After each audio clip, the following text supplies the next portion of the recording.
screen yang tadi?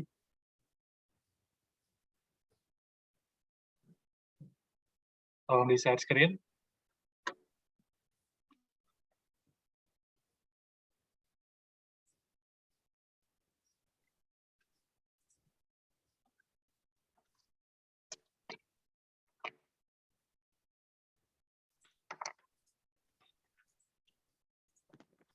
Coba tadi share screen. Halo?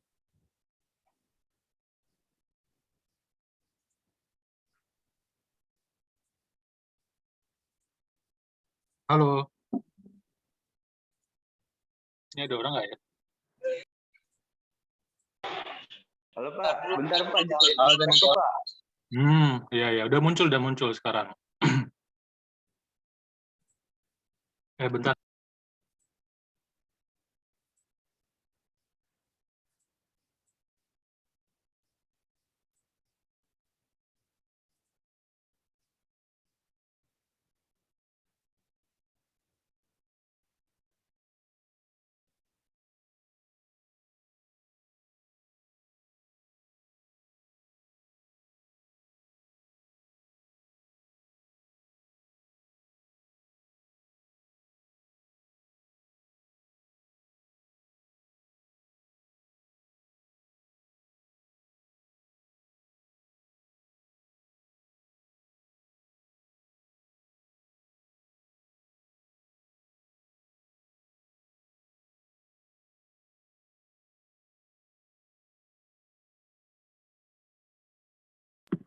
Oke, kita mulai ya. Jadi buat setelah saya baca MenQ gitu ya, jadi itu kan materinya terlalu advance ya untuk perkenalan. Nah, jadi untuk setelah UTS ini, kita akan lebih banyak studi kasus. Gitu. Tujuan utamanya sih lebih ke ini, gimana cara ngumpulin, terus ngolah sama baca data gitu ya. Jadi lebih banyak di situ. Nah, sumber utamanya dari data BPS, gitu ya, seperti pertemuan sebelumnya juga. Jadi kita akan lebih banyak bahas data dari publikasi BPS. Itu terkait dengan beberapa indikator makroekonomi yang pernah kita pelajari sebelumnya di periode UTS kemarin gitu. Kalau kemarin kita udah sempat bahas ekspor impor, perdagangan internasional, kali ini saya akan bahas tentang isu ketenagakerjaan gitu ya. Seperti kita ketahui gitu kan, ketenagakerjaan kan salah satu indikator ketenagakerjaan yang pernah kita pelajari itu kan pengangguran gitu ya. Nah, sekarang kita pakai studi kasus Indonesia nih, data ketenagakerjaan seperti apa gitu. Gitu sih, jadi ntar ke depannya juga kayak gini konsepnya ya. MenQ hanya jadi bahan rujukan, tapi kita akan lebih banyak bahas studi kasus di Indonesia seperti apa. Gitu. Itu ya, jelas sampai sini? Jelas lah. Bebas ya, kalian mau sambil makan, mau ngapain juga terserah sih. Oke, kita mulai. Jadi, kali ini publikasi yang akan dibahas itu adalah publikasi BPS per 9 Mei 2022. Nanti kalian bisa cek juga di websitenya, kalau umpamanya mau cari publikasi lainnya gitu. Nah, ini template BPS memang seperti ini ya, walaupun nanti yang akan dibahas tentang ketenagakerjaan, tapi tiap kali dia mau menyampaikan laporannya, BPS itu pasti akan menyampaikan kondisi perekonomian secara umum. Salah satunya adalah terkait dengan pertumbuhan ekonomi. Oke, bisa lanjut Nicholas. Ini Nicholas yang share ya? Iya, Pak. Ya, lanjut nih, Nico. Nah, ini pernah kita bahas juga di di pertemuan sebelumnya. Jadi selalu dibandingkan nih kondisi perekonomian Indonesia dengan negara lain gitu. Negara-negara yang dipilih itu biasanya adalah negara-negara yang penting bagi perekonomian Indonesia, bahkan dunia. Kayak misalnya Cina dan AS itu kan memang dua perekonomian besar ya. Mereka sangat besar peranannya di perekonomian dunia. Gitu. Selain itu, biasanya kita juga BPS juga akan melampirkan perekonomian yang bisa dibilang mirip-mirip nih sama Indonesia. Gitu. Saya di kawasan ASEAN kayak Singapura sama Vietnam. Nah, Vietnam belakangan ini sering dijadikan pembanding buat Indonesia karena kan sebenarnya secara karakteristik nggak beda jauh gitu ya, sama-sama negara berkembang. Bahkan Vietnam belakangan ini tuh sering menjadi sorotan karena pertumbuhan ekonominya yang relatif cepat dibandingkan negara berkembang lainnya. Bahkan Indonesia sendiri pun bisa dibilang udah mulai ketinggalan nih sama Vietnam kalau dilihat dari pertumbuhan ekonomi. Gitu. Gitu ya. Oke. Jadi bisa dilihat di data ini gitu ya. Ini tuh kita bandingin antara sebentar. Di sini perkembangan pertumbuhan ekonomi beberapa mitra dagang utama.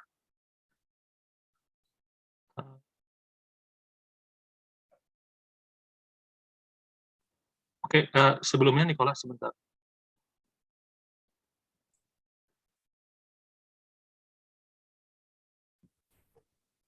Ya, bentar. Ini kayaknya ada kesalahan deh. Ada kesalahan di legenda. Di legenda, di situ tulisannya share ekspor non-migas, negara tujuan utama. Sedangkan di kanan tulisannya atau di judul, perkembangan pertumbuhan ekonomi beberapa mitra dagang. Dan di penjelasannya pun tulisannya pertumbuhan ekonomi beberapa negara mitra dagang. Gitu ya. Nah, ini nanti kalian cek lagi, karena kalau menurut saya ini sebenarnya sih pertumbuhan ekonominya ya. Pertumbuhan ekonomi Amerika. Oh, sorry, benar. Jadi kalau yang atas itu pertumbuhan ekonominya, sedangkan yang di bawahnya, yang apa namanya, yang kotak sendiri-sendiri itu, yang kotak hijau, itu share ekspor non-migas negara tujuan utama. Tuh. Nah, kalau dilihat yang paling atas, pertumbuhan ekonomi tertinggi itu di antara ketujuh negara tersebut, yaitu dimiliki oleh Uni Eropa ya, sebesar 5,2%. Baru disusul oleh Vietnam 5%, Singapura 3,4%, dan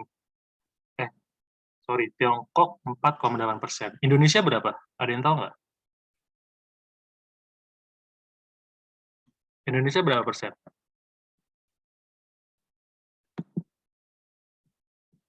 Halo? Ada yang tahu nggak berapa pertumbuhan ekonomi Indonesia di kuartal 1 2022?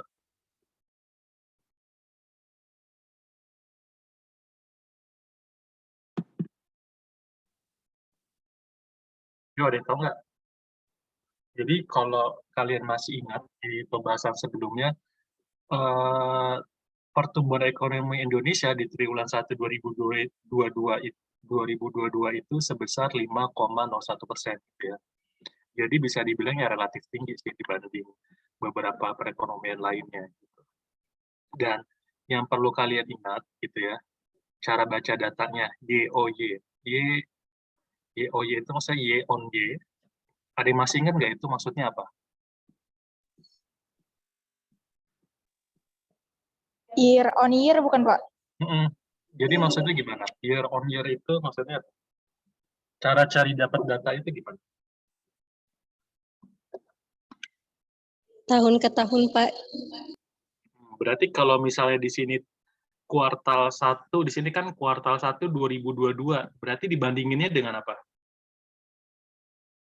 Januari 2021. Dibandingin dengan kuartal 1 2021. Itu ya, Din. Kalau umpamanya Januari 2022 baru dibandingin dengan Januari 2021. Itu YOY. Oke. Jelas ya?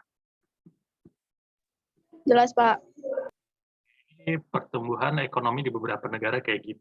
Intinya sih gini, yang mau disampaikan bahwa kalau dibandingkan dengan pertumbuhan ekonomi ini, beberapa negara itu sudah mulai mengalami recovery. Umumnya seperti itu. Gitu ya. Apa kalau sebut gue? Nama namanya apa? Atau enggak lu nyambung wifi deh sih nggak bisa lah, harus ada. Ini Reza yang mana sih? Saya lupa. Oke, gitu Nggak ya. ada, Pak. Emang bocor. Tapi Reza kelas kita kan, kok saya agak familiar namanya. Ada ya kak yang namanya Reza? Sebentar. Ayo Pak, lupa ganti nama. Nggak ada. Kan Reza juga bingung, kok ada yang namanya Reza Maulana, siapa ini? Oh, Dava.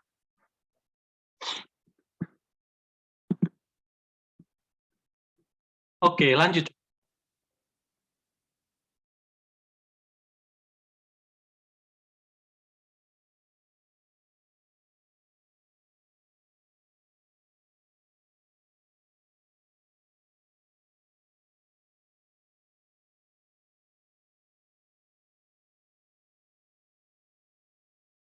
Oke, boleh lanjut. Slide selanjutnya. Agak nge-lag ya, punya Nicholas ya? Apa internet saya yang nge-lag? Belum berubah. Nah, ini dia. Ini lanjutan sama kayak kemarin. Jadi ada beberapa informasi terkait harga komoditas gitu ya. Oke, lanjut.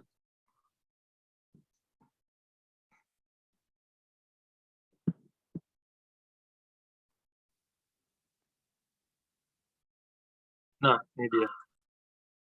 Jadi kalau kita kan kemarin bahas beberapa indikator makroekonomi itu pertumbuhan ekonomi, inflasi gitu ya, terus pengangguran. Nah, di dalam prakteknya banyak tuh indikator makroekonomi, nggak cuma 3 itu. Nah, ini beberapa contohnya nih. Ada beberapa contoh lain.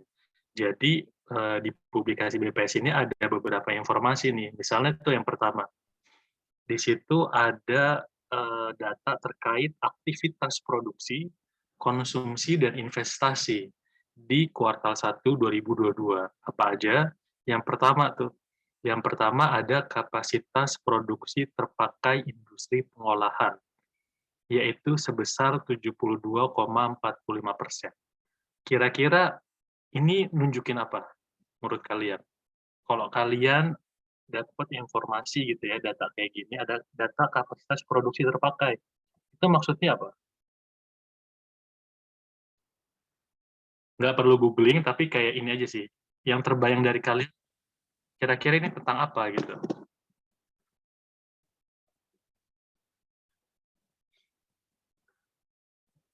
Ada yang tahu? Ayo, kalian kan duduknya deket-deketan, boleh kok diskusi.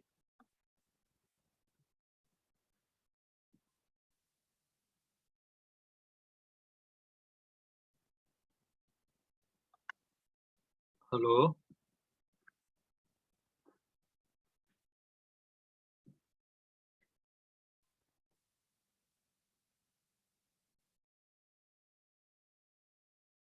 Halo, suara saya jelas? Jelas, Pak. Wah, kalian ngapain nih? Kusuk banget makanya. Diskusi, Pak. Duh. Ayo. Kira-kira itu nunjukin apa tuh? Kapasitas produksi terpakai. 72,45%.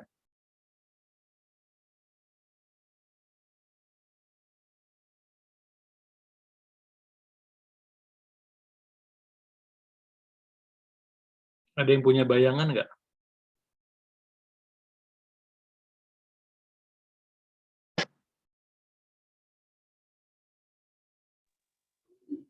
Alat industri mungkin, Pak, yang terpakai. Alat industri yang terpakai. Ya,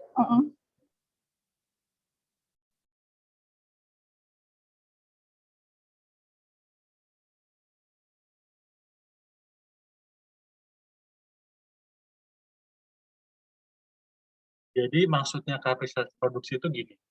Misal, ini siapa tadi? Tessa yang ngomong ya, atau siapa? Siapa tadi yang ngomong? Yang jawab siapa tadi? Saya Pak. Astrid Pak. Astrid. Misal Astrid gitu ya. Misal Astrid kalau punya usaha, pengen punya usaha apa? Makanan Pak. Iya apa? Makanannya apa? Indomie. Oke, misal Astrid pengen punya pabrik Indomie gitu, mie instan gitu ya. 1 tahun Astrid itu bisa menghasilkan gitu ya, mampunya gini ya, maksimum mampu menghasilkan 1.000 bungkus Indomie gitu. Sorry, yang gampang deh, 100 ton Indomie. 100 ton Indomie dalam waktu 1 tahun. Nah, tapi gitu ya, karena di masa pandemi, misal gitu ya, ada pandemi ini, demand-nya turun. Nah, demand turun, jadi permintaannya pun turun. Karena permintaannya turun, mau nggak mau Astrid ngurangi nih produksinya. Tadinya harusnya bisa 100 ton per tahun, sekarang Astrid hanya bisa memproduksi sebanyak 72 ton per tahun. Gitu. Jadi, produksi Astrid sebesar 72 ton itu berarti menunjukkan kapasitas produksi yang terpakai. Kenapa? Karena sebenarnya Astrid itu mampu loh bikin sampai 100 ton gitu. Tapi yang diproduksi Astrid cuma 72 ton. Nah, itulah yang disebut dengan kapasitas produksi terpakai. Yaitu jadi kalau kalian nanti googling atau browsing gitu ya, rumus dari kapasitas produksi terpakai itu adalah produksi real. Maksudnya produksi real itu adalah eh, berapa sih yang kamu produksi dalam tahun itu gitu. Misalnya dalam 1 tahun nih, berapa jumlah produksimu? Sedangkan kapasitas maksimum produksimu itu berapa dibandingin. Itu ya. Paham nggak maksudnya? Paham Pak. Ya, semoga paham yang lain ya. Jadi, 7 kapasitas produksi maksimum itu kan 100% nih. Nah, yang sekarang baru kepake 72,45%.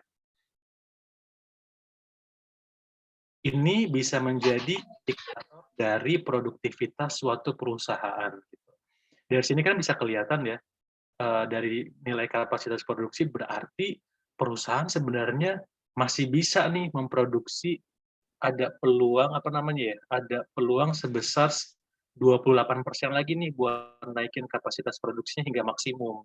Karena belum maksimum gitu.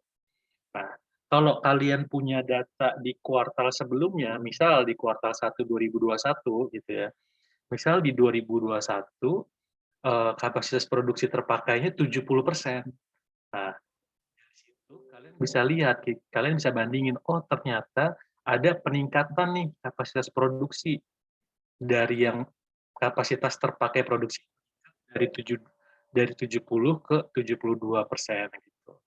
Nah, dengan kata lain kita bisa bilang bahwa perusahaan ini udah mulai gitu atau udah ada peningkatan produksi lagi jika dibandingkan dengan era ketika pandemi.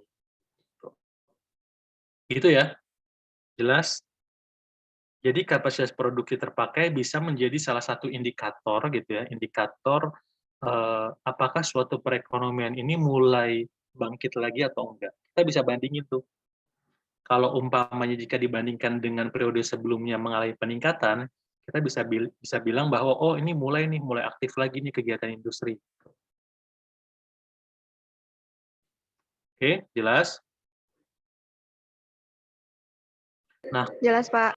kalau indeks penjualan eceran real tumbuh 12,17%, kira-kira itu bisa mengindikasikan apa? Ayo coba ditelaah baik-baik. Nanti yang punya ide coba disampaikan.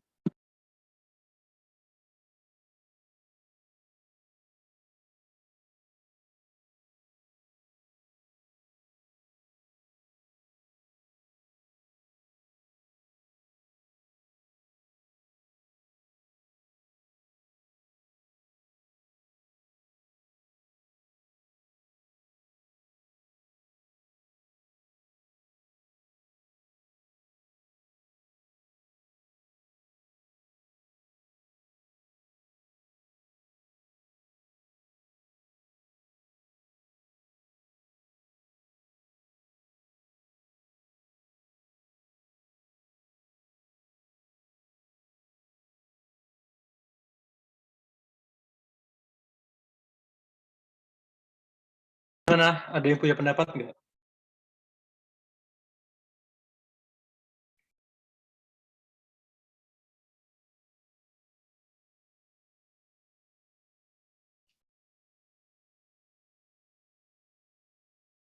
Penjualan eceran real.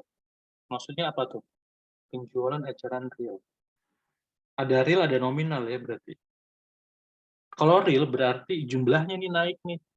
Bukan karena harganya ya, tapi karena jumlahnya. Memang jumlahnya naik sebesar 12,17%. Itu artinya apa kira-kira?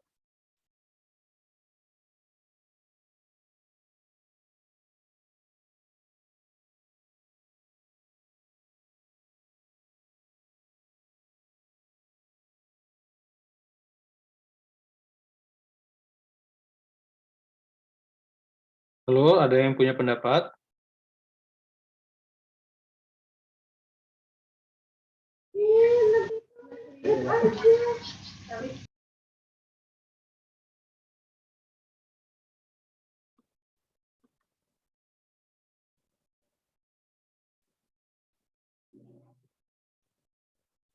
Halo, ada orang?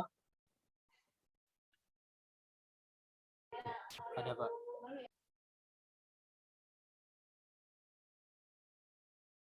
Masih bingung, Pak. Bingung. Jadi gini, indeks penjualan eceran tumbuh. Penjualan eceran real tumbuh itu kan berarti gini, produsen jual sesuatu kan, menghasilkan sesuatu gitu ya. Menghasilkan sesuatu. Itu kan sistem penjualan ada yang partai besar, ada yang eceran gitu ya. Intinya sih penjualan dari perusahaan itu meningkat in general ya, secara keseluruhan. Dengan kata lain, kalau penjualan bertambah, menurut kalian daya beli dari masyarakat naik atau turun?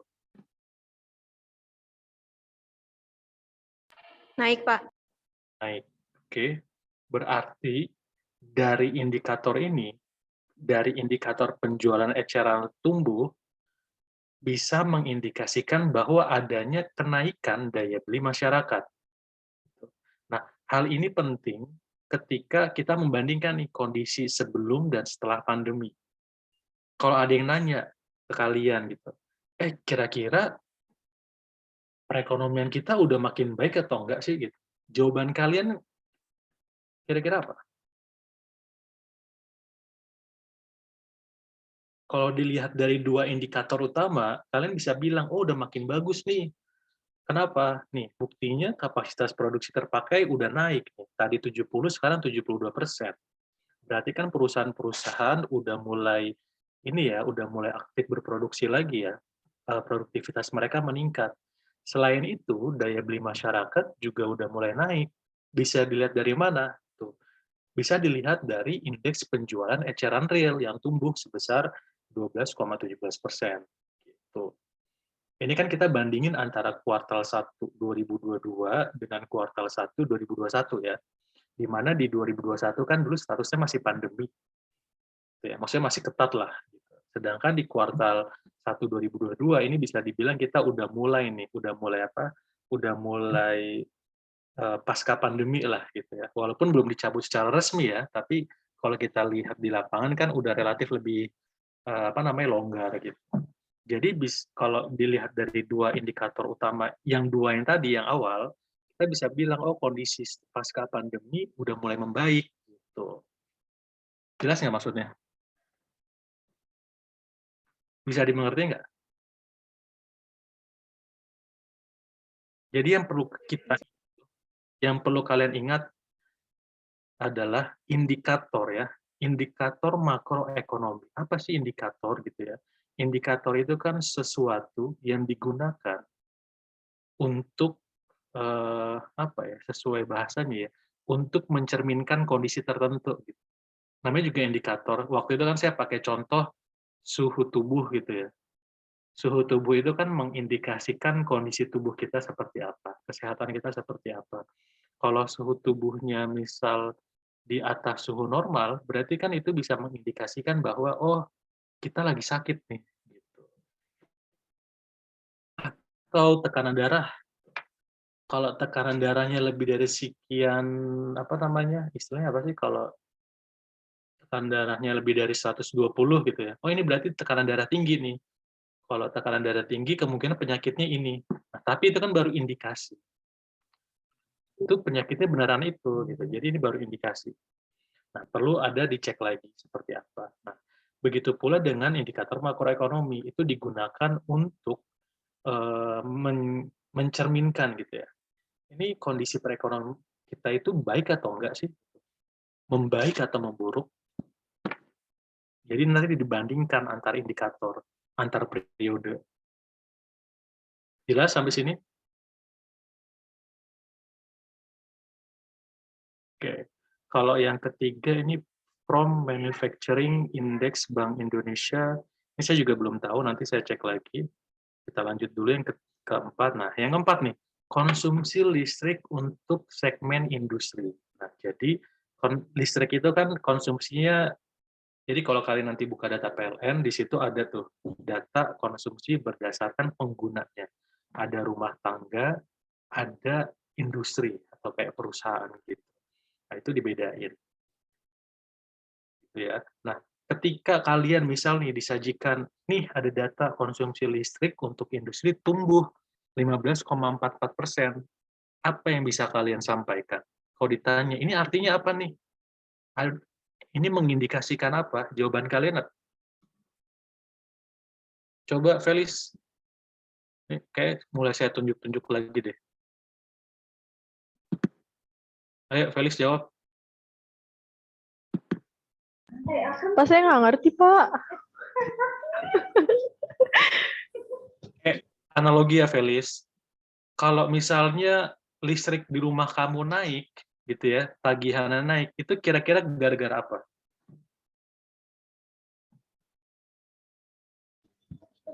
Gara-gara pemakaiannya banyak. Pemakaiannya banyak. Itu kalau di rumah tangga ya. Pemakaian banyak itu apa aja sih? Sumber pemakaianmu apa? Yang dipakai di rumahmu apa aja? Lampu, rice cooker, Terus, mesin cuci, microwave. itu kan tujuannya buat semua ya. Benar nggak? Jadi aktivitas di rumah kamu itu lebih banyak dari bulan sebelumnya. Karena kan tagihannya naik, benar nggak? Betul kayak gitu. Nah, kalau di industri, kira-kira tagihan listrik, konsumsi listriknya naik itu kira-kira gara-gara apa?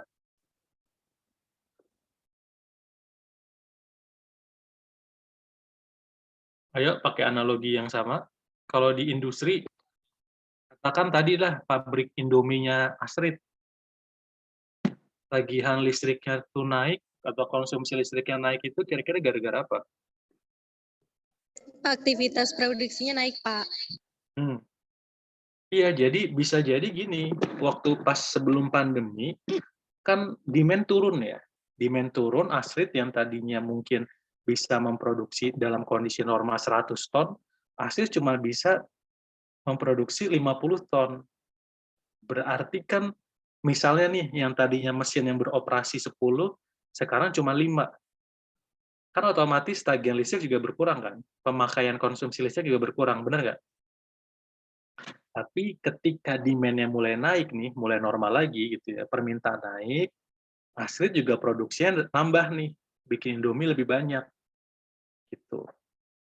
Berarti mesinnya juga berproduksi lebih lama nih dari biasanya yang tadi dalam kondisi pandemi.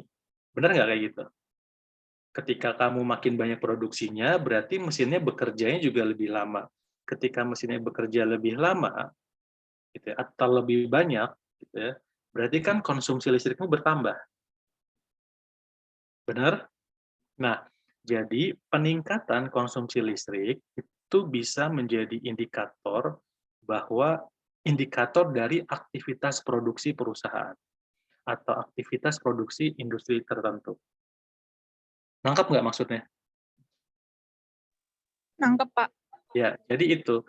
Konsumsi listrik meningkat gitu ya. Konsumsi listrik meningkat berarti kalau kita ya, mungkin rumah tangga kan ngelihatnya, wah konsumsi listrik tadi rumahnya Felis naik nih, berarti bayarnya lebih mahal. Itu kan mungkin indikasinya buruk ya. Maksudnya buruk kan? Berbeda kalau di industri, ketika konsumsi listriknya bertambah, itu bisa mengindikasikan bahwa kegiatan produksinya semakin bertambah juga gitu.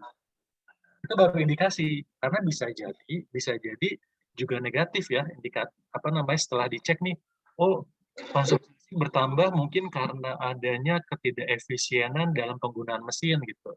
Mesin-mesinnya udah tua-tua gitu, makin tua, jadi konsumsinya makin bertambah.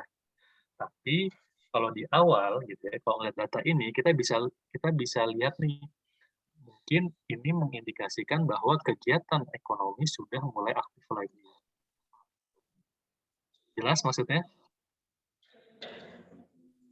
Jadi indikator itu hanya mengindikasikan ya, belum tentu gitu ya.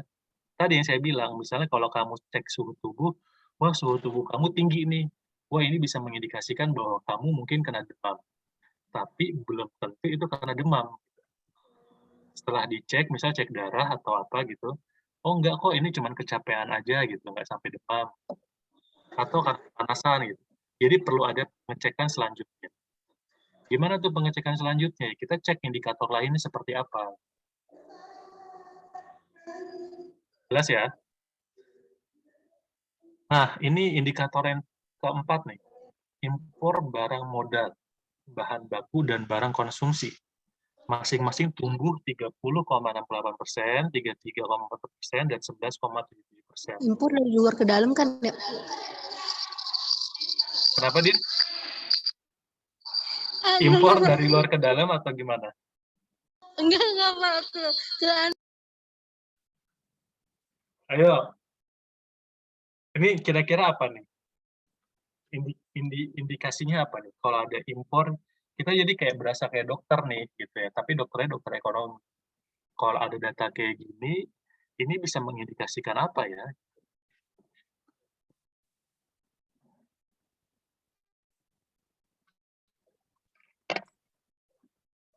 Menurut kalian kalau impor naik, gitu ya, itu bagus atau enggak? Ya, minggu lalu udah kita bahas ya.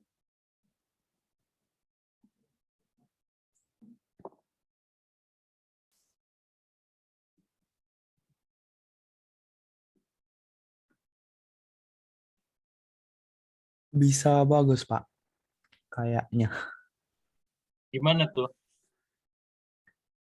Kalau Yang impor naik, bagusnya itu kalau nggak salah buat memenuhi kebutuhan warga negara yang belum tercukupi juga sih.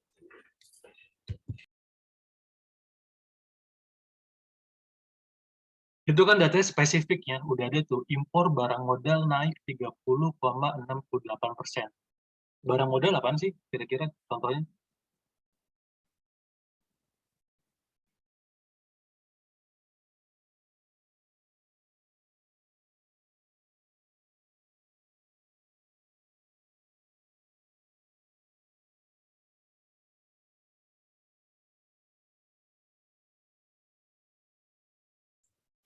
barang modal itu kayak mesin, Pak.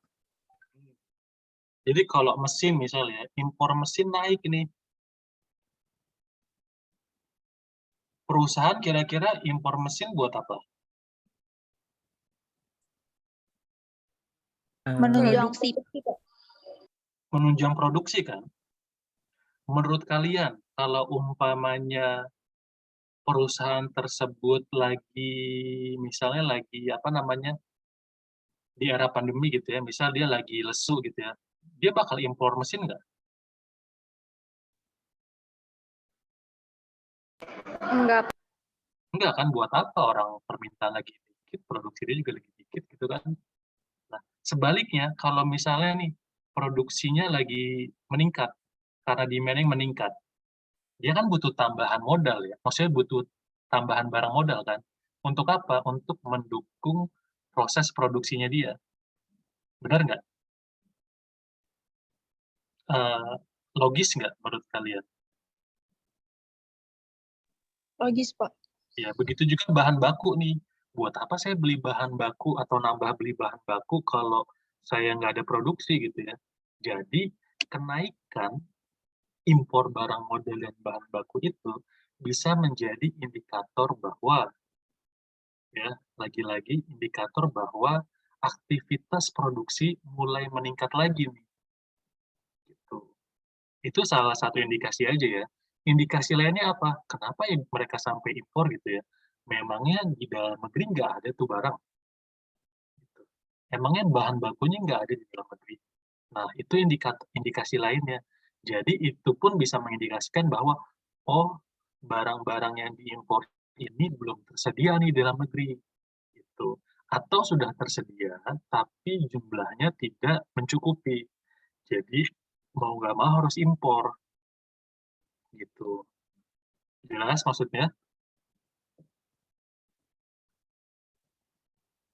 Oke, semoga jelas ya apa yang saya, pesan yang ingin saya sampaikan. Terus ada lagi nih, penjualan mobil penumpang tumbuh sebesar 45,95%. Kenapa harus ada data ini? Pentingnya apa gitu? Menurut kalian kenapa ada data ini dimunculin sama BPS? Ayo coba. Siapa nih? Audi?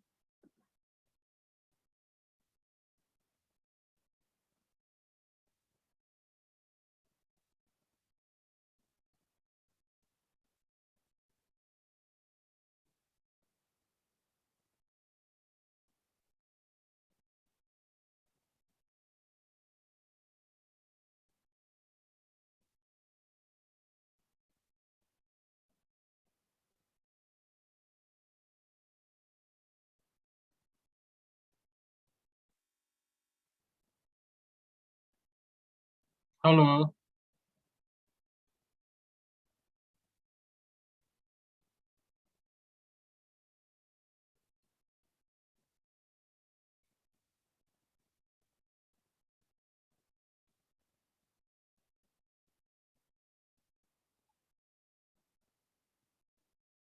Loh, ini kalau nggak ada Audi yang lain deh boleh jawab. Kira-kira kenapa ada data ini? Penjualan mobil penumpang, pentingnya apa gitu? Sama halnya kayak tes kesehatan, kenapa kalian harus dites darah sih? Kalau nggak penting gitu. Berarti kan itu ada kepentingannya ya, ada data itu gitu. Kenapa nih data penjualan mobil penumpang ini dimunculin sama BPS? Emang ada maksudnya nggak ya kira-kira? Ada artinya nggak?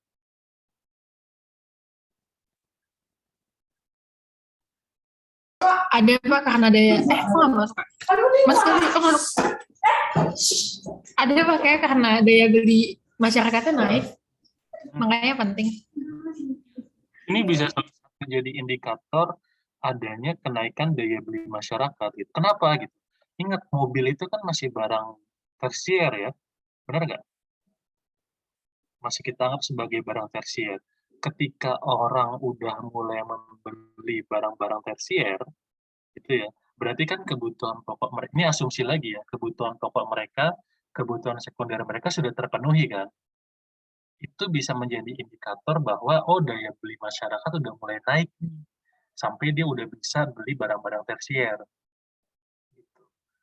Pesan lain yang mau disampaikan adalah, ini bisa menjadi evaluasi dari kebijakan. Ingat nggak, pemerintah pernah menerapkan kebijakan pembebasan pajak, ya, insentif pajak bagi kendaraan bermotor. Kita kan dulu pernah nih diskusi ini di kelas mikroekonomi. Ada yang masih ingat nggak? Halo? Ingat nggak dulu karena kita pernah bahas itu. Jadi pemerintah ngasih insentif nih terhadap pembelian kendaraan bermotor, terutama mobil gitu ya. Bagi mereka yang beli mobil gitu ya di tahun kemarin ya kalau salah 2021 itu dibebasin tuh nggak perlu lagi bayar pajak pertambahan PPNBM, pajak pertambahan nilai untuk barang mewah. Jadi harga mobil pun menjadi relatif lebih murah. Nah, kalau dilihat dari waduh, putus-putus ya? Yang Udah Pak, udah enggak Pak. enggak, oke. Ya, jadi data ini tuh bisa menjadi apa ya? Bisa menjadi indikator bahwa kebijakan pemerintah dengan memberikan insentif pembebasan pajak untuk kendaraan bermotor itu relatif berhasil ya, gitu. Kenapa tuh bisa dibilang berhasil? Karena buktinya penjualan mobil penumpang naik nih menjadi 45%, gitu. Jelas? Jelas, Pak. Jadi banyak hal tuh yang bisa kita lihat sebenarnya, nggak cuma dari satu sudut pandang tertentu. Tadi indikator daya beli bisa gitu. Itu ya, makanya kenapa penjual mobil penumpang ini bisa menjadi indikator yang penting gitu ya, untuk melihat maju atau tidaknya suatu perekonomian. Itu jumlah penumpang angkutan udara. Coba kalian pikirin, saya kasih waktu 5 menit, kalian diskusi sama teman-teman, kenapa ada data ini? Artinya apa gitu? Pentingnya apa?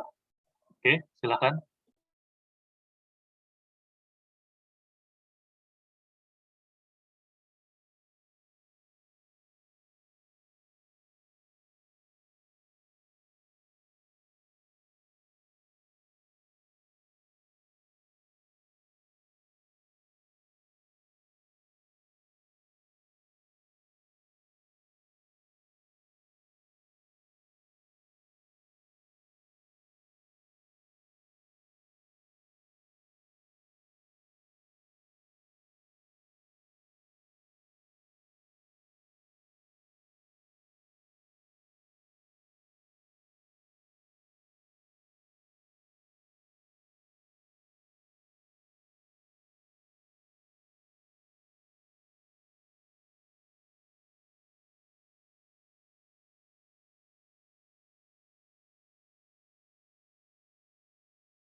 Gimana? Udah ada yang tahu? Ada yang punya pendapat? Saya mau nyoba Pak. Silahkan. Berarti data ini tuh menunjukkan bahwa tingkat dari daya beli, penjualan, dan permintaan masyarakat di Indonesia pada tahun 2022 kuartal 1 ini tuh meningkat. Triwulan. Terus hubungannya sama itu apa? Apa namanya? Apa sih ini tadi? Sama penumpang angkutan udara. Berarti kan di tahun kemarin itu kan lagi pandemi Pak, jadi nggak ada yang melakukan angkutan udara. Terus di tahun ini pandemi udah mulai turun, jadi angkutan udara juga udah mulai dibuka, jadi banyak orang yang keluar negeri maupun keluar kota. Jadi di era pandemi kira-kira ini ya bisa dibilang pengguna angkutan udara rendah gitu ya? Iya Pak, karena kan sulit, banyak yang PCR dan lain-lain itu kan butuh biaya yang besar, jadinya banyak orang yang mengurungkan diri untuk menggunakan angkutan udara. Ya, oke, wait sebentar.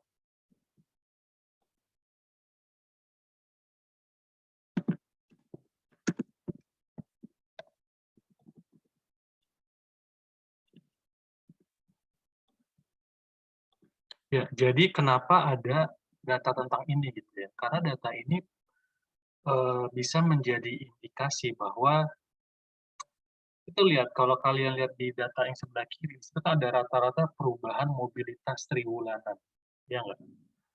Jadi kalau kalian bandingkan ketika pandemi dan setelah pandemi, pada saat pandemi mobilitas bisa dibilang sangat kurang sekali tuh. Bahkan di awal pandemi, di kuartal 1 2020, pada awal pandemi itu terjadi penurunan mobilitas masyarakat sampai minus tuh.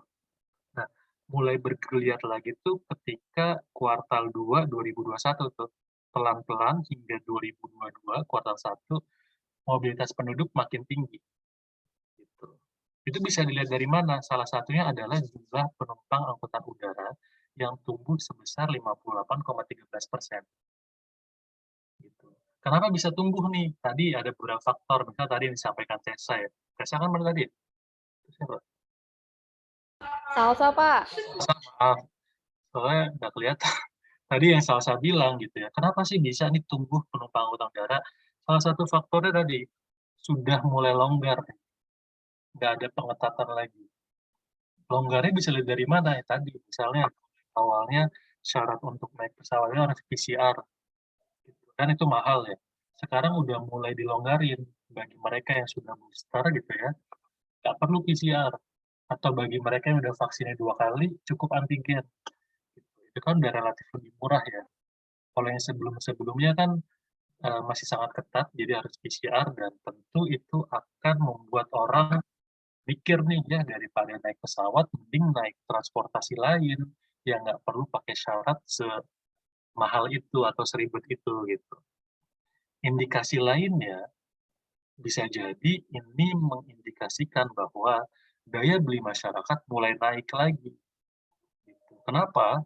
Karena kan ya seperti kita ketahui pada di era pandemi kan orang nih banyak nih yang kenapa harus menunda misalnya, menunda bisa liburan gitu ya, kan rata-rata mungkin orang liburan biasa naik pesawat gitu, keluar kota.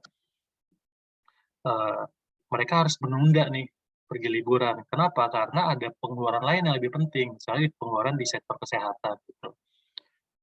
Jadi mau nggak mau mereka ngurangin nih pengeluaran mereka untuk sektor lain. Nah, setelah belakangan ini gitu ya, ketika pandemi sudah mulai berangsur berkurang, mulai banyak nih, oke kita mungkin liburan lagi nih naik pesawat gitu ya. Jadi jumlah penumpang pesawat bertambah nih. Itu bisa menjadi indikator bahwa oh daya beli masyarakat udah mulai pulih lagi nih. Mereka udah mulai liburan lagi nih. Itu bisa dicek lagi dengan coba nanti cari data misalnya gitu ya. Bisa dicek data ini orang naik pesawat tujuannya buat apa sih? Itu biasanya ada data itu. Buat liburan kah? Atau buat bisnis kah? Gitu. Bisa kelihatan dari situ. Buat kepentingan bisnis atau buat wisata kah? Atau hanya buat kayak mobilitas biasa gitu. Itu bisa kelihatan juga. Jadi ini bisa menjadi indikator, salah satu indikator naik atau turunnya perekonomian juga. Kenapa ini penting? Karena di era pandemi ini salah satu salah satu sektor yang terpukul nih. Sektor transportasi menjadi salah satu sektor yang terpukul di era pandemi. Gitu. Makanya kenapa ada data ini. Begitu juga jumlah wisatawan mancanegara. Ini bisa menjadi, di situ kan disebutin ya, tumbuh sebesar 228%. Nah, ini bisa jadi indikator bahwa oh sektor pariwisata sudah mulai bergeliat lagi nih. Karena udah mulai banyak wisatawan asing masuk nih ke kita, gitu, masuk ke dalam negeri. Kalau sektor pariwisata mulai bergeliat, kita bisa menduga gitu ya, bisa memprediksi bahwa oh nanti hotel-hotel mulai nih, mulai bangkit lagi yang tadinya mungkin banyak hotel-hotel tutup, sekarang prospeknya makin bagus lagi nih. Kenapa? Karena jumlah wisatawan asing bertambah lagi gitu. Kayak gitu. Gitu ya. Jelas sampai sini? Ada pertanyaan nggak?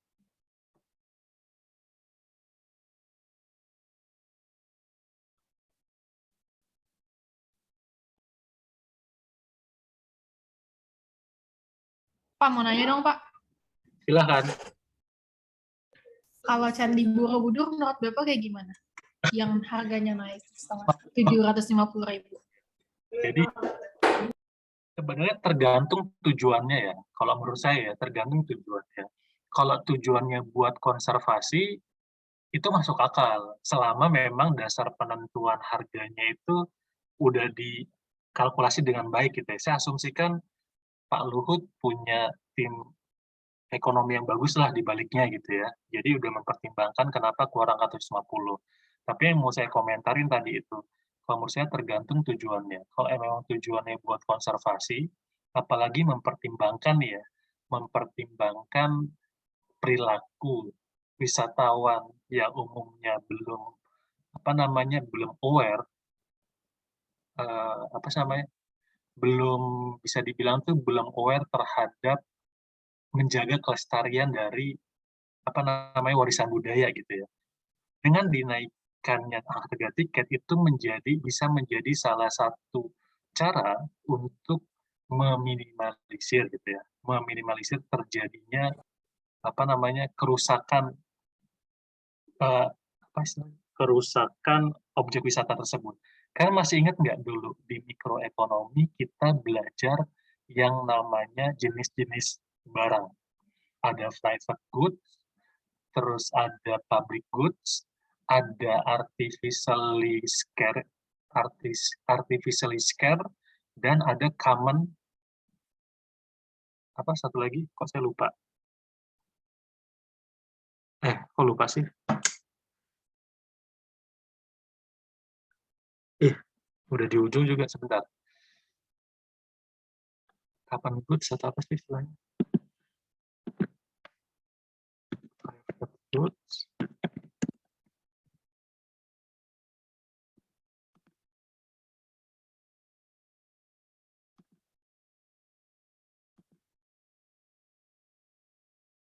Common resource, Pak. Common resource, betul. Aduh, benar-benar. Kok mau ngomong susah banget sih. Common resource.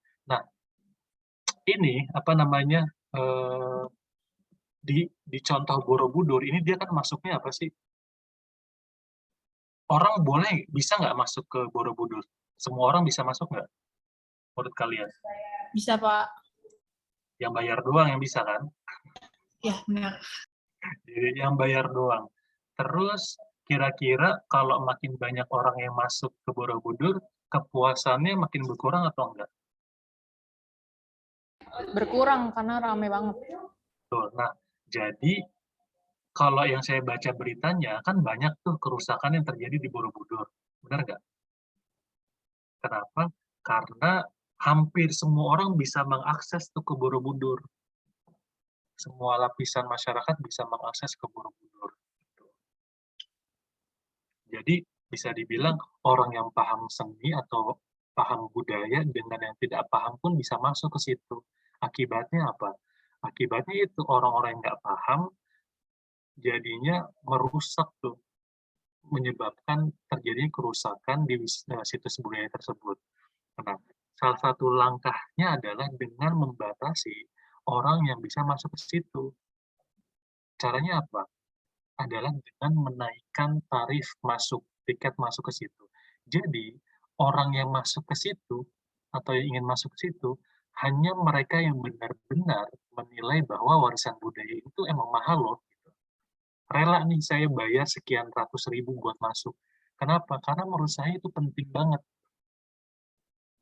Ingat nggak dulu konsep permintaan? Semakin kalian menganggap suatu barang itu penting, kalian rela bayar lebih mahal. Benar nggak? Halo? Halo? Apa putus-putus suara saya? Iya, Pak. Iya atau putus-putus? Jelas? Jelas nggak? Di saya Jelas. putus-putus Udah Pak, sih. sekarang udah jelas. Jadi dengan menaikkan tarif tiket masuk itu sebenarnya untuk memfilter orang yang mau masuk ke Borobudur gitu. Jadi untuk memastikan bahwa mereka yang bisa masuk hanya mereka yang menganggap bahwa Borobudur ini penting, perlu dijaga gitu loh. Menurut mereka nih marginal benefit-nya bagi mereka lebih tinggi Jadi mereka rela tuh bayar 50.000. Apakah ada orangnya? Ada, tapi mungkin nggak akan sebanyak sekarang. Jadi balik ke tadi statement saya di awal, kalau tujuannya buat cari profit doang, mungkin itu bisa jadi keputusan yang salah. Kenapa? Karena pengunjungnya jadi sedikit kan. Tapi kalau tujuannya untuk melestarikan dengan mempertimbangkan banyak kasus vandalisme di Borobudur, itu bisa menjadi keputusan yang tepat dengan membatasi orang yang bisa masuk ke situ hanya mereka yang menilai Borobudur sebagai warisan budaya yang sangat tinggi. Gitu. Jelas nggak maksudnya? Halo? Jelas, Pak. Di situ kalau kalian baca detail juga, kan ada tuh pengecualian di mana bagi pelajar cukup membayar 5.000. Iya nggak? Kenapa kayak gitu? Karena ya itu, kalau pelajar kan dianggap sebagai, ini orang datang buat belajar kan. Walaupun mungkin tetaplah banyaklah anak-anak sekolah yang biasa suka coret-coret gitu ya. Tapi setidaknya aksesnya itu dibatasi nih, nggak sebanyak sebelumnya. Gitu ya. Ketika tarifnya 50.000 kan itu semua orang mungkin lebih banyak yang bisa masuk ke situ gitu. Baik mereka yang suka maupun tidak suka. Maksudnya kan ada yang ngerti sejarah, ada yang nggak ngerti. Gitu. Ketika tarifnya dinaikin, itu hanya orang-orang yang menganggap Borobudur penting nih yang bisa rela masuk nih. Rela bayar mahal buat masuk ke Borobudur. Gitu. Bisa diterima nggak penjelasannya? Maksudnya logis atau enggak? Logis, Pak, logis. Makasih. Ya gitu ya. Nah, ini ada lagi nih indikator penerimaan pajak. Pajak pasal 21 itu kan pajak penghasilan gitu ya, perseorangan. Ada juga penerimaan PPh badan tumbuh sebesar 30. Ini kira-kira indikasinya apa nih? Indikator dari apa?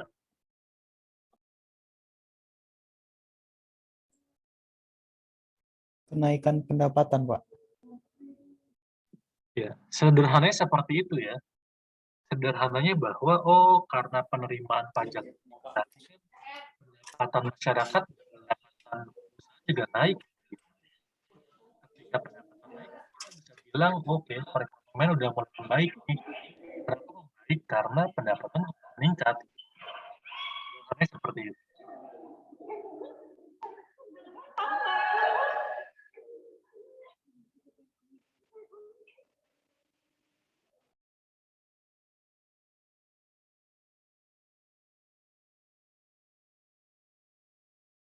Sampai sini ada pertanyaan?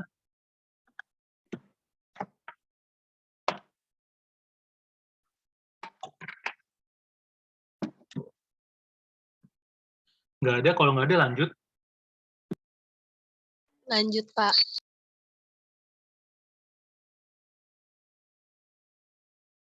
Ya, coba lanjut ke slide selanjutnya.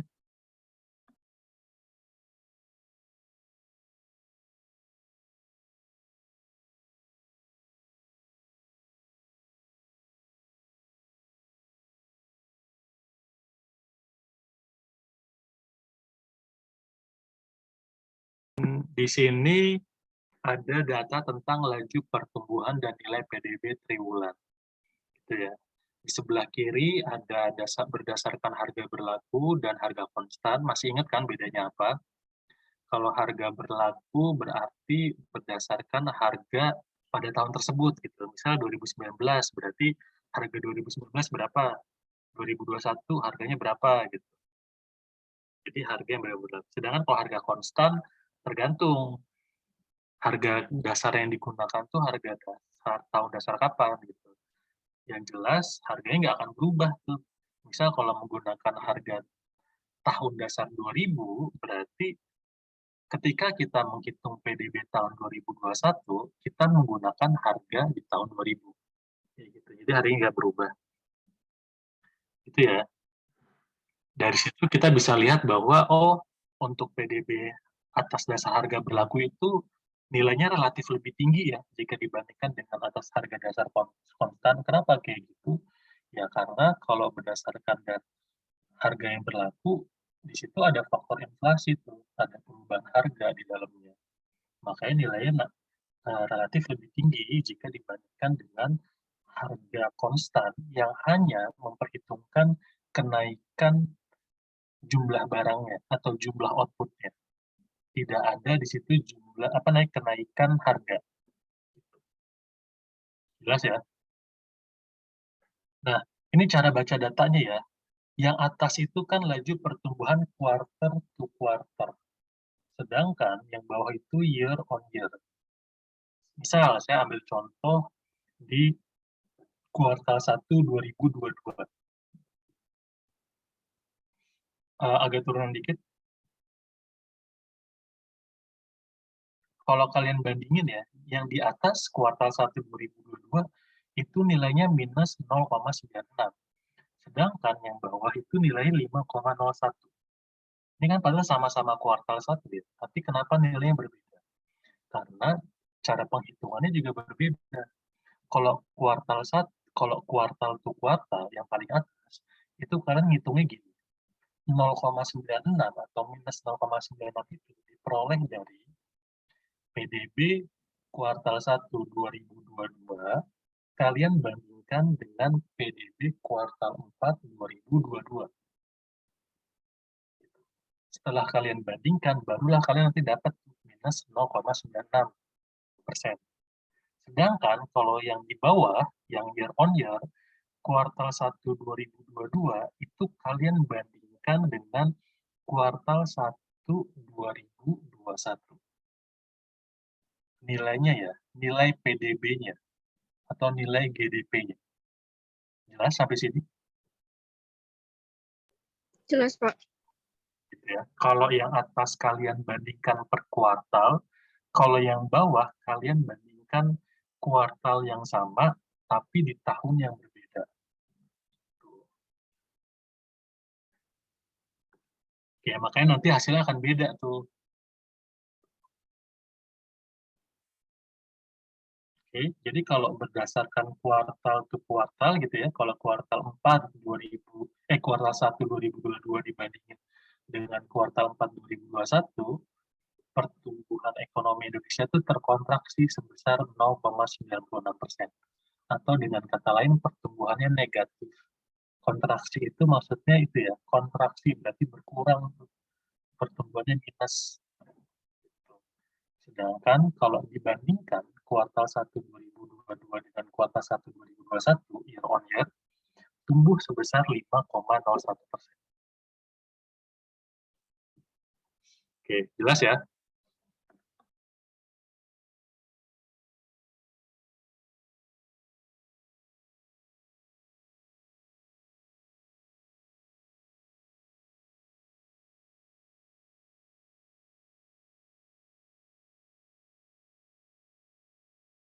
Lanjut.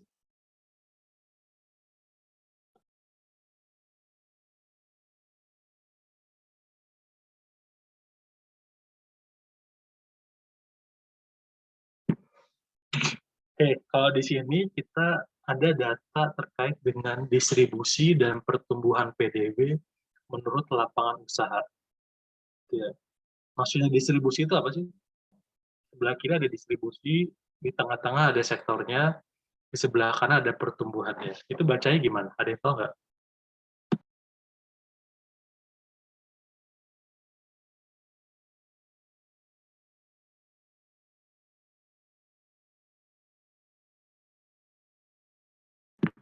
Ayo, ada yang tahu nggak?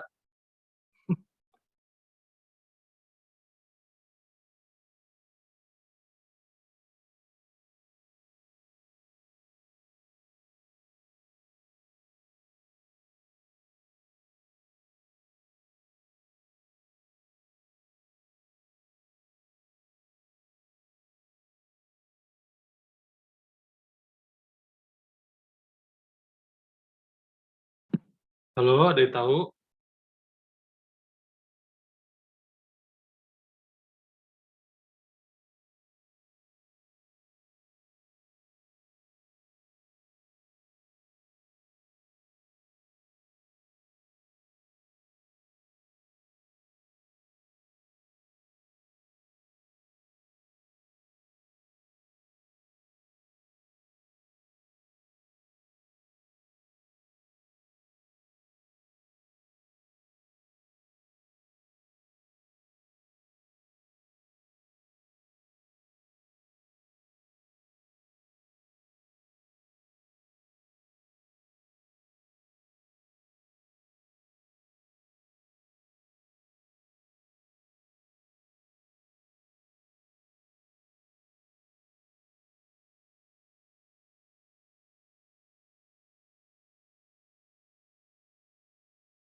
Halo, ada orang?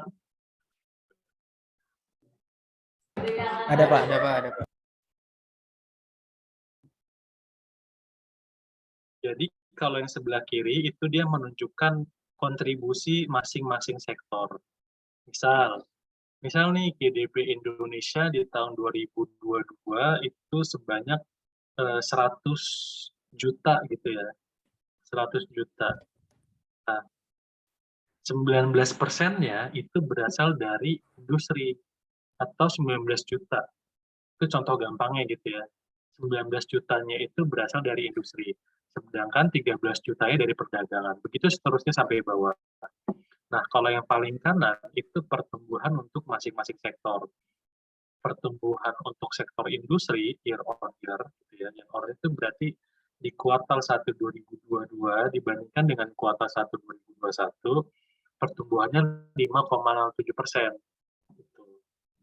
Dari sini kita bisa lihat nih, kalau dari segi kontribusi, share gitu ya, dari segi share, yang paling tinggi itu industri, itu 19%. Tapi kalau dilihat dari segi pertumbuhannya, pertumbuhan yang paling tinggi itu adalah sektor transportasi dan pergudangan. Jadi yang share-nya tinggi belum tentu pertumbuhannya tinggi. Begitu juga yang pertumbuhan ekonominya tinggi belum tentu share-nya tinggi. Jelas sampai sini? Halo? Jelas, Pak. Ini ya semoga jelas ya. Oke, lanjut. Ada pertanyaan nggak? Bingung nggak jawab? Yang kanan bisa bacanya nggak? Grafiknya bisa bacanya nggak tuh? Ini mirip-mirip dengan yang sebelumnya gitu ya. Ini diambil contoh industri pengolahan, perdagangan, dan transportasi. Kenapa? Karena mereka nih yang industri pengolahan, perdagangan yang share paling tinggi nih. Sedangkan kalau transportasi ini yang pertumbuhannya paling tinggi gitu. Di situ bisa kelihatan dari kuartal 1 per kuartal, year on year gitu ya.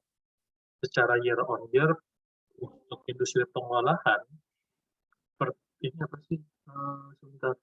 Ya, pertumbuhan ekonominya bisa dibilang naik terus sejak kuartal 2 di 2020. Karena kalau di kuartal 1 2020 itu kan awal pandemi ya, dia turun tuh sebesar minus 6,18%. Terus perlahan-lahan mulai naik lagi. Gitu. Oke, lanjut.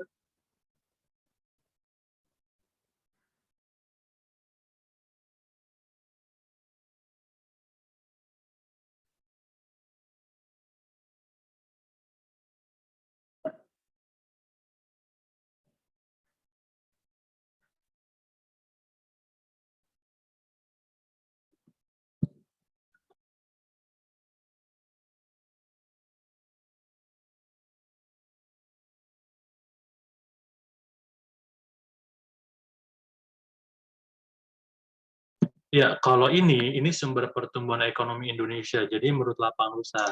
Gimana maksudnya? Gini. Jadi di 2000, cara bacanya adalah di 2019, pertumbuhan ekonomi Indonesia kan secara total 5,606% gitu ya. Nah, dari 5,06% itu, 0,82%-nya itu berasal dari industri pengolahan. 0,70%-nya itu industri apa? Coba turun, agak turun dikit.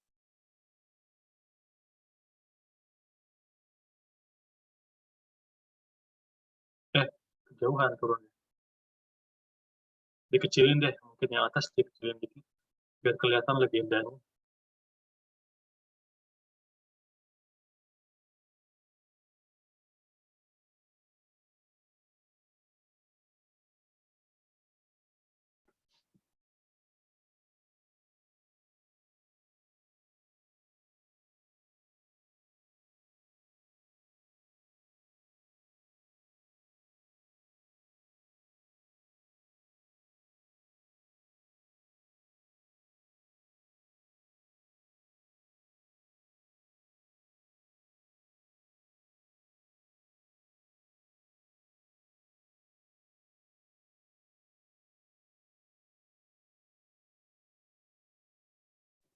Oke, gitu ya. Jadi kalau yang 0,70% itu perdagangan. Cara bacanya gitu. Nah, terus di 2021 di triwulan 1 gitu ya, mengalami penurunan nih dari 0,82% menjadi 0,3 berapa nih? Minus 0,29%. Gitu. Ini kan di awal-awal pandemi ya, 2021 itu. Setahun setelah pandemi gitu. Oke, lanjut.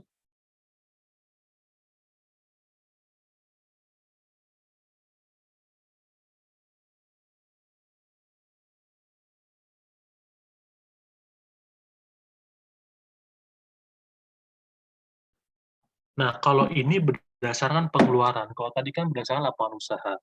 Kalau berdasarkan pengeluaran kan ada konsumsi rumah tangga, ada investasi, ya, terus ada konsumsi pemerintah atau pengeluaran pemerintah, terus ada juga berdasarkan ekspor dan impor. Gitu. Dari data ini kelihatan ya bahwa kontribusi terbesar itu berasal dari konsumsi rumah tangga, yaitu sebesar 53,65%. Jadi kenapa makanya kemarin pertumbuhan ekonomi kita bisa negatif di era pandemi? Karena konsumsi rumah tangga mengalami penurunan tuh yang cukup signifikan di era pandemi ya. Karena kan daya beli masyarakat turun. Makanya itu juga berpengaruh terhadap pertumbuhan ekonomi kita. Nah, tapi di triwulan 1 2022 ini mulai naik nih. Pertumbuhan konsumsi naik sebesar 4,34%. Tapi kalau untuk konsumsi pemerintah justru turun nih menjadi 7,74%. Yang paling tinggi itu pertumbuhan ekspor dan impor nih, di mana ekspor naik sebesar 16,22%, sedangkan impor 15,03%. Nah, kalau PMTB itu apa tuh PMTB? PMTB itu adalah pembentukan modal tetap bruto, atau itu bisa menjadi indikator dari nilai investasi. Gitu. Itu ya, pembentukan modal tetap bruto itu maksudnya dia itu menghitung berapa sih jumlah pembelian barang modal gitu ya. Misal pembelian barang modal berapa nih nilainya yang baru. Terus yang terdepresiasi berapa. Nah, selisihnya itulah disebut dengan PMTB. Jadi net investasinya berapa. Jelas sampai sini?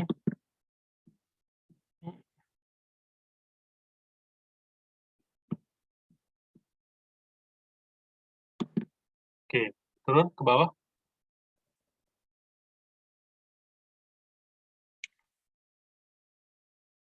Ini mirip cara baca kayak yang tadi. Jadi di sini bisa kelihatan bahwa konsumsi rumah tangga memiliki peranan yang sangat besar bagi pertumbuhan ekonomi Indonesia. Karena di tahun 2022 aja kontribusinya itu sebesar 2,35%. Walaupun gitu ya, kalau dibanding dengan sebelum pandemi gitu ya, ini nilainya lebih kecil nih. Kalau sebelum pandemi 2,76%, ketika setelah pandemi ini 2,35%. Oke, lanjut.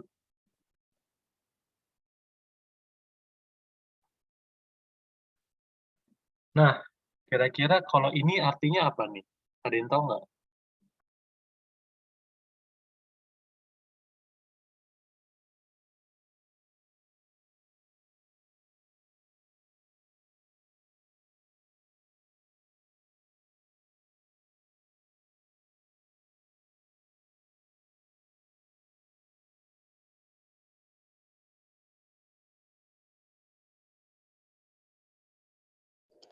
Presentase kontribusi masing-masing daerah ya, Pak?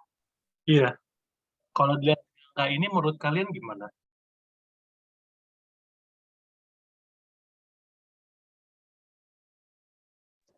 Pulau Jawa paling besar, Pak, kontribusinya.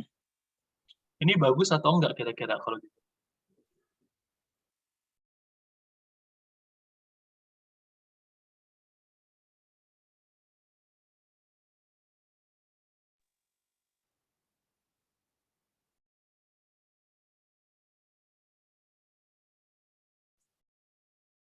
Normalnya sih enggak, Pak.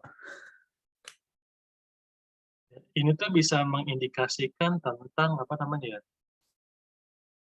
Bentar, sorry.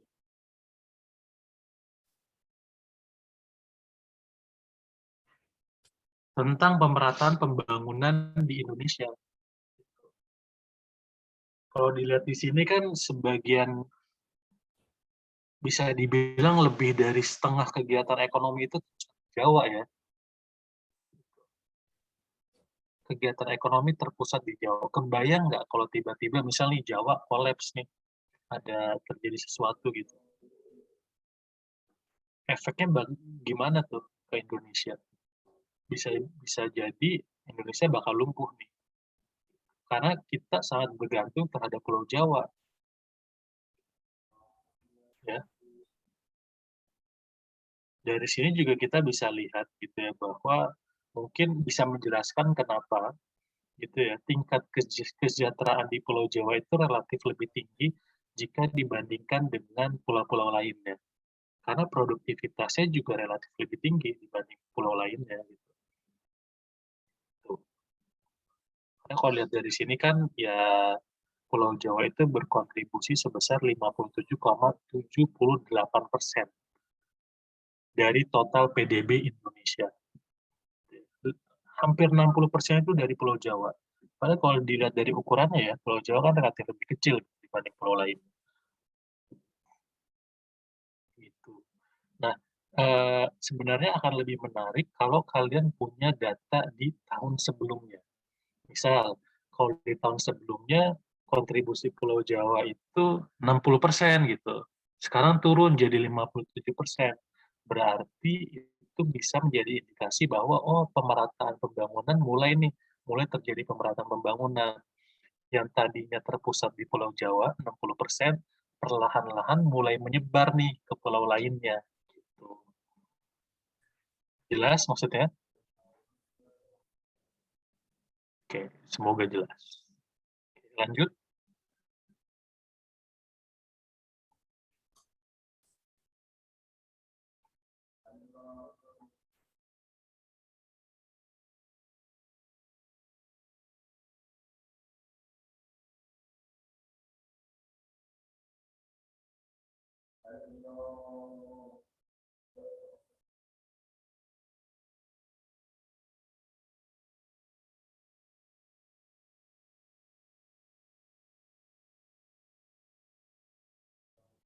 Oke, kalau ini ada yang masih ingat nggak nih pembagian ini? Jadi waktu di awal kan kita pernah bahas ya, penduduk itu dibagi jadi apa aja sih gitu ya. Ada penduduk usia kerja gitu ya. Penduduk usia kerja menurut BPS penduduk umur berapa?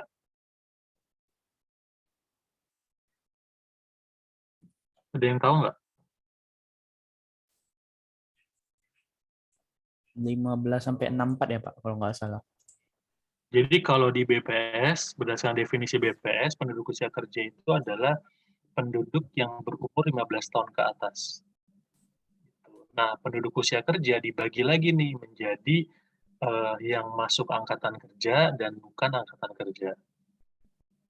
Kalau yang bukan angkatan kerja itu kan kayak kalian nih yang lagi sekolah gitu, atau ibu rumah tangga atau pensiunan itu bukan angkatan kerja. Sedangkan kalau yang angkatan kerja itu terdiri dari yang bekerja dan pengangguran. Jadi kalau kalian ditanya berapa nih tingkat pengangguran di Indonesia, cara nyarinya adalah 8,4 juta dibagi 144 juta. Nah, itu berapa persen? Nah, itulah angka pengangguran. Gitu. Yang bekerja sendiri pun itu dibagi lagi, ada yang bekerja penuh, pekerja paruh waktu, dan setengah menganggur. Gitu. Nah, tadi yang pengangguran itu biasanya disebut dengan pengangguran terbuka. Kalau kalian pernah baca gitu berita ya, ada data tentang pengangguran terbuka. Nah, cara hitung itu tadi 8,4 dibagi 144 juta. Gitu.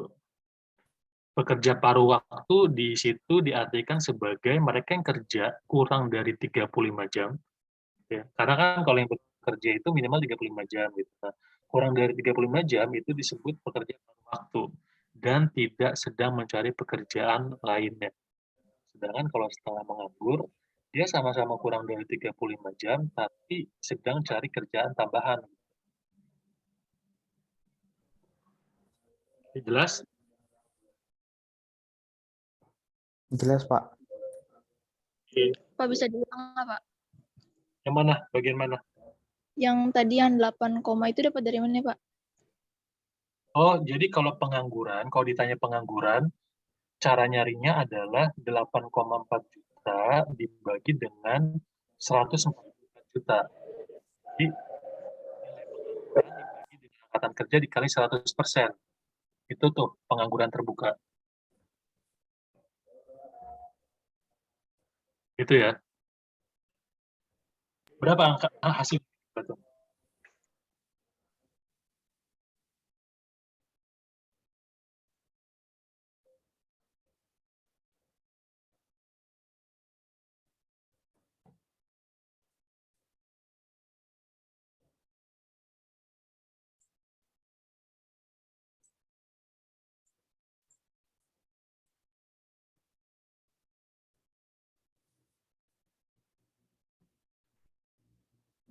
Nol 0,05%, Pak.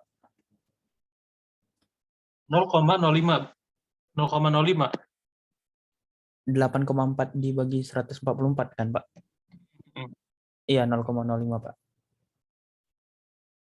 Berarti 5%. Iya, 5%, Pak.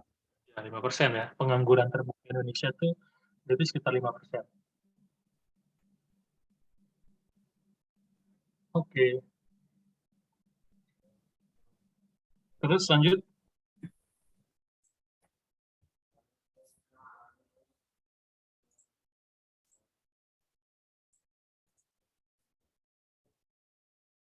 Nah, kalau ini berdasarkan sektornya ya. Jadi sebagian besar tenaga kerja kita itu, sebagian besar angkatan kerja itu di sektor pertanian. Itulah kenapa kita disebut dengan negara agraris gitu. Negara agraris itu bukan berarti negara yang output pertaniannya paling besar, bukan, tapi yang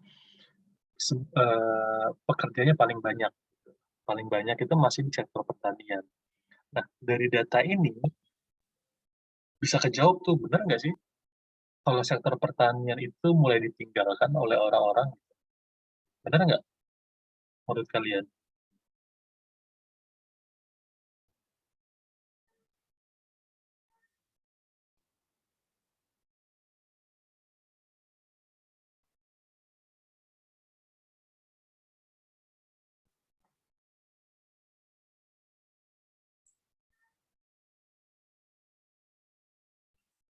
Enggak, Jadi Pak. kalau kan kelihatan bahwa perubahannya ya, sebelah kanan tuh, jumlah pekerja di sektor pertanian mengalami pertumbuhan 1,86%. Bisa dibilang kan berarti, oh masih banyak nih yang mau kerja di sektor pertanian, dan nilainya tuh terus naik gitu, tiap tahun. Jadi kalau ada yang bilang, wah udah sedikit nih yang mau kerja jadi petani gitu atau di sektor pertanian, kita bisa bilang, oh enggak sih, soalnya masih banyak juga tuh yang bekerja di sektor pertanian dan nilainya naik terus gitu. Kecuali kalau kalian punya data pembanding, misal di tahun sebelumnya. Kalau di tahun sebelumnya tumbuhnya 2% gitu ya. Sedangkan di tahun sekarang tumbuh cuma 1,86%. Nah, berarti bisa dibilang bahwa oh makin lama makin turun nih minat orang untuk bekerja di sektor pertanian. Gitu. Jelas sampai sini?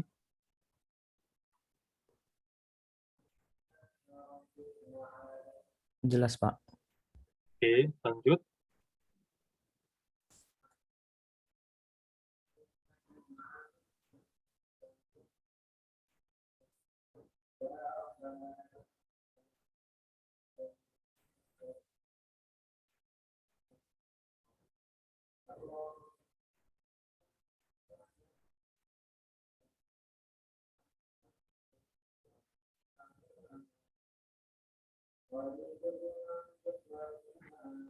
Nah, kalau ini tingkat pengangguran terbuka di era pandemi ini, mau lihat membandingin antara ketika pandemi dan setelah pandemi. Nah, di 2022 itu ya,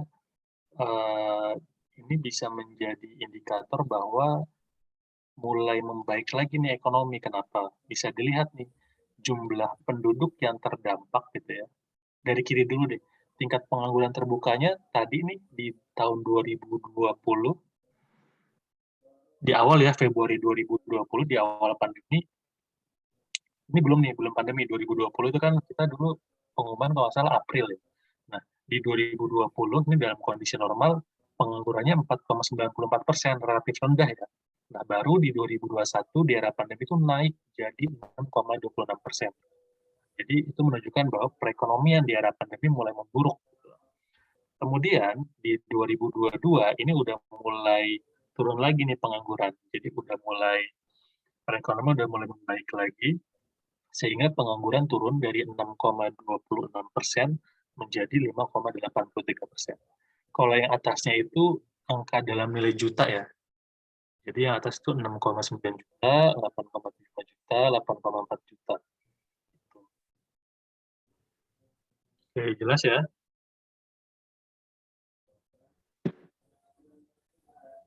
Oke, nah kalau yang tengah itu menunjukkan bahwa kalau yang sebelumnya terdampak sebanyak 19 juta, sekarang hanya 11 juta gitu. Jadi bisa dibilang semakin membaik gitu ya, karena semakin berkurang tuh orang yang terdampak pandemi. Yang kanan itu rinciannya, bentuk dampaknya seperti apa. Ada yang dirumahkan, ada yang di PHK total gitu ya, ada yang pengurangan jam kerja gitu, ada yang menganggur bahkan.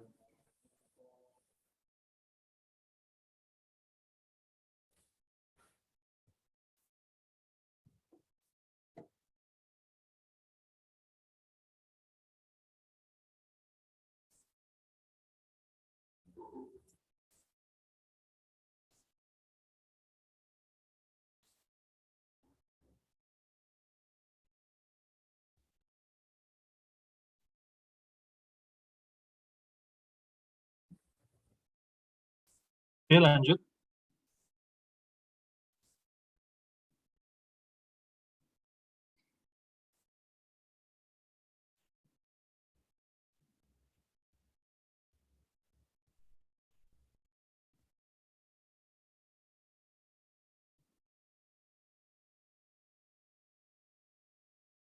Sebentar.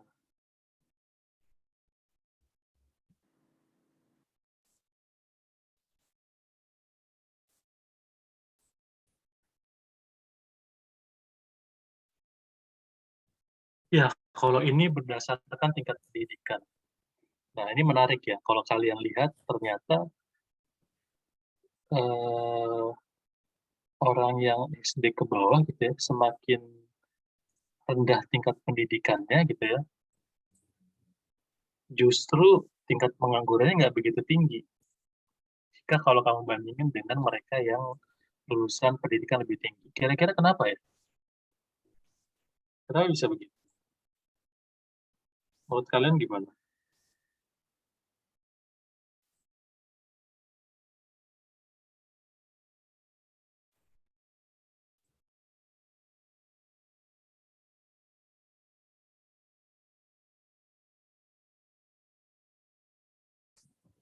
Ada yang tahu nggak kira-kira kenapa?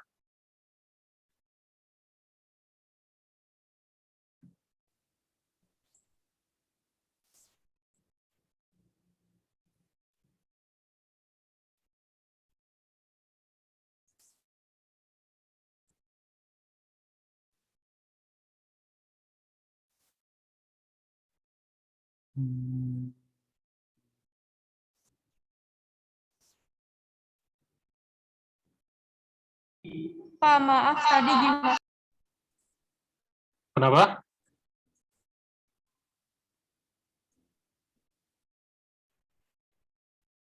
Halo, kenapa? Tadi gimana, Pak? Ya, kira-kira kenapa nih? Oh, yang SD malah penganggurannya lebih kecil ya dibandingkan pendidikan lain yang lebih tinggi. Bahkan kalau dibanding sama sarjana tuh. Emang yang sarjana makin susah ya dapat kerjaan dibanding yang lulusan SD. Kalau gitu ngapain capek-capek kuliah?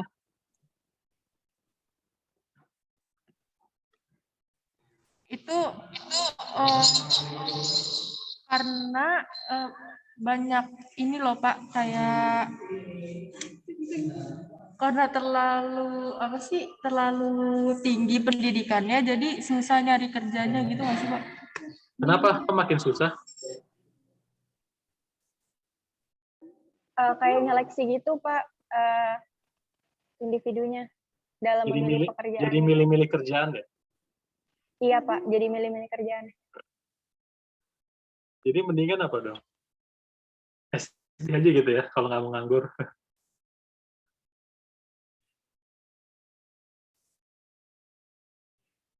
Ya, jadi bisa jadi itu ya. Jadi karena Koneksi mungkin, gue jelek.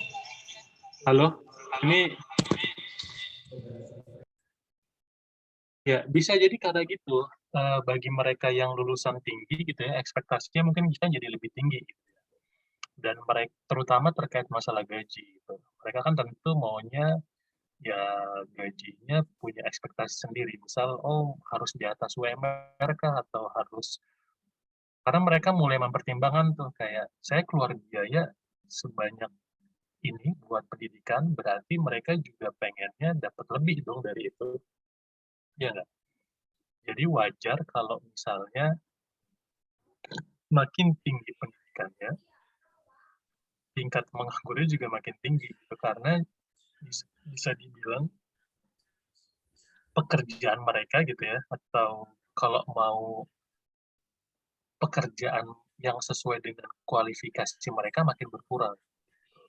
Beda halnya dengan mereka yang berpendidikan lebih rendah gitu, di mana umumnya mereka itu bisa dibilang ya kerja apapun lah, yang penting kerja gitu, yang penting ada uang untuk memenuhi kebutuhan hidup, kebutuhan dasar hidup. Gitu.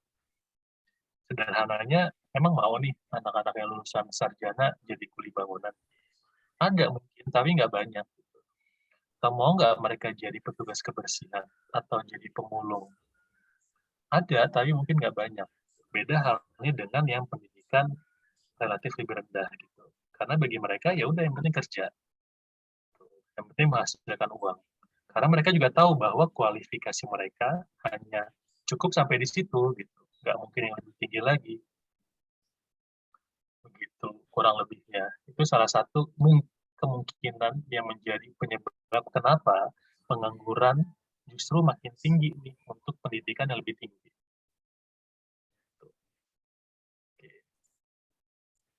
Oke, lanjut.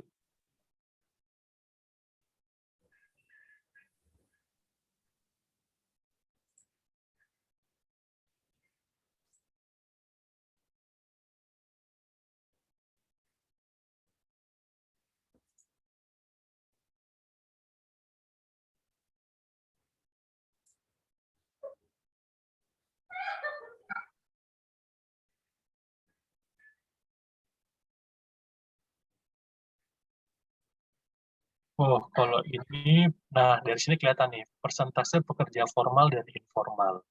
Tuh, kalau kalian perhatiin ya, ternyata masih lebih banyak mereka yang bekerja di sektor apa nih? Di sektor informal. Sedangkan kalau di sektor formal itu relatif lebih kecil. Yang formal itu kan hijau ya, yang informal itu yang orange. Nah, sejak Februari 2020 terjadi peningkatan pekerja informal sebesar 3,33%. Menurut kalian kira-kira kenapa? Yang mungkin menjadi penyebab, oh kenaikan nih pekerja sektor informal 3,3%.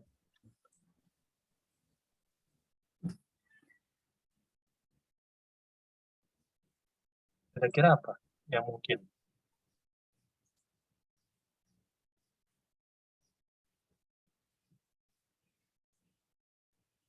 PHK, Pak. Iya, bisa jadi itu. Karena kan di era pandemi banyak yang di PHK. Akhirnya mereka kan, apa namanya, cari kerjaan lain ya. Jualan lah, atau ya yang di informal gitu. Makanya ini mungkin menjadi penyebab kenapa pekerja di sektor informal naik nih, sebesar 3,3%.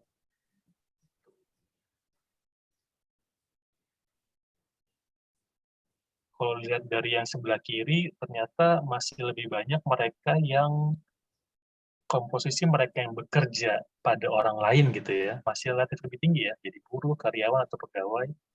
Sedangkan kalau yang wirausahawan atau berusaha sendiri itu masih sekitar 19%. Terus sisanya ya pekerja bebas di pertanian, ya bisa dilihat sendiri lah. Oke, lanjut.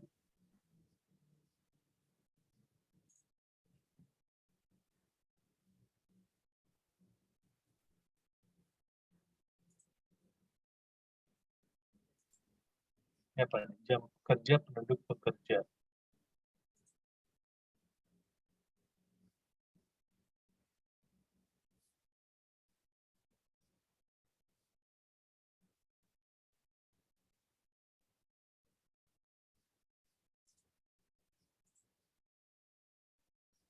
Nah, tapi dari sini kita bisa lihat nih, ini juga menjadi indikasi bahwa terjadi penyerapan tenaga kerja gitu ya, atau mulai pulih lagi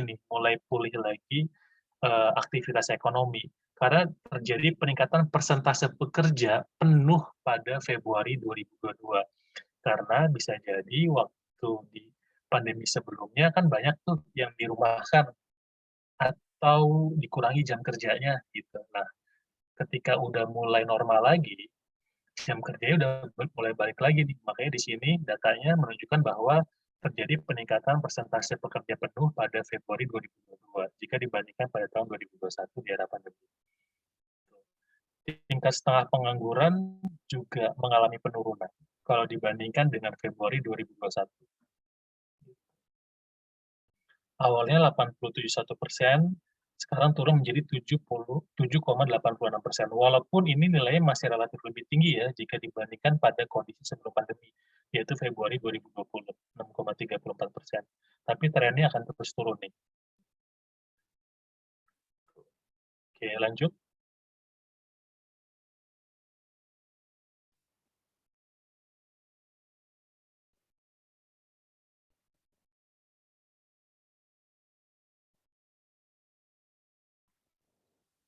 Ini tingkat pengangguran terbuka menurut provinsi ya, dari sini bisa kelihatan lah. Ini berarti bandingin kalian tingkat pengangguran per provinsi dengan angkatan kerja berdasar per provinsi.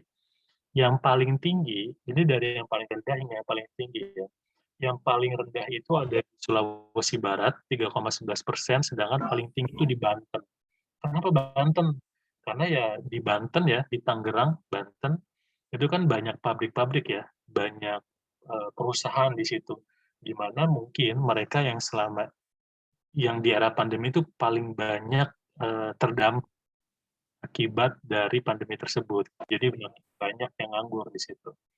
Kalau kalian perhatiin tuh, DKI Jakarta, Kepulauan Riau, Jawa Barat, Banten, ini kan pusat industri ya.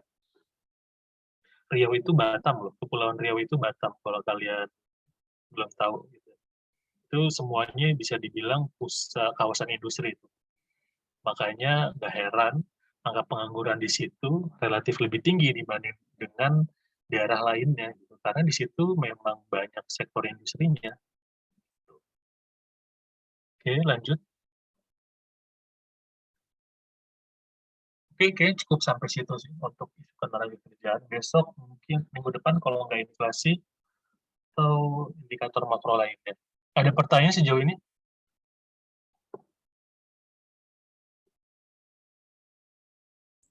Enggak, Pak. Nggak ada. Kalau nggak saya tutup ya. Oke, Pak. Oke, kalau nggak ada pertanyaan, sekian dari saya. Mohon maaf kalau ada kekurangan. Assalamualaikum warahmatullahi wabarakatuh. Waalaikumsalam warahmatullahi wabarakatuh. Terima kasih, Pak. Terima kasih, Pak. Terima kasih, Pak. Terus ya.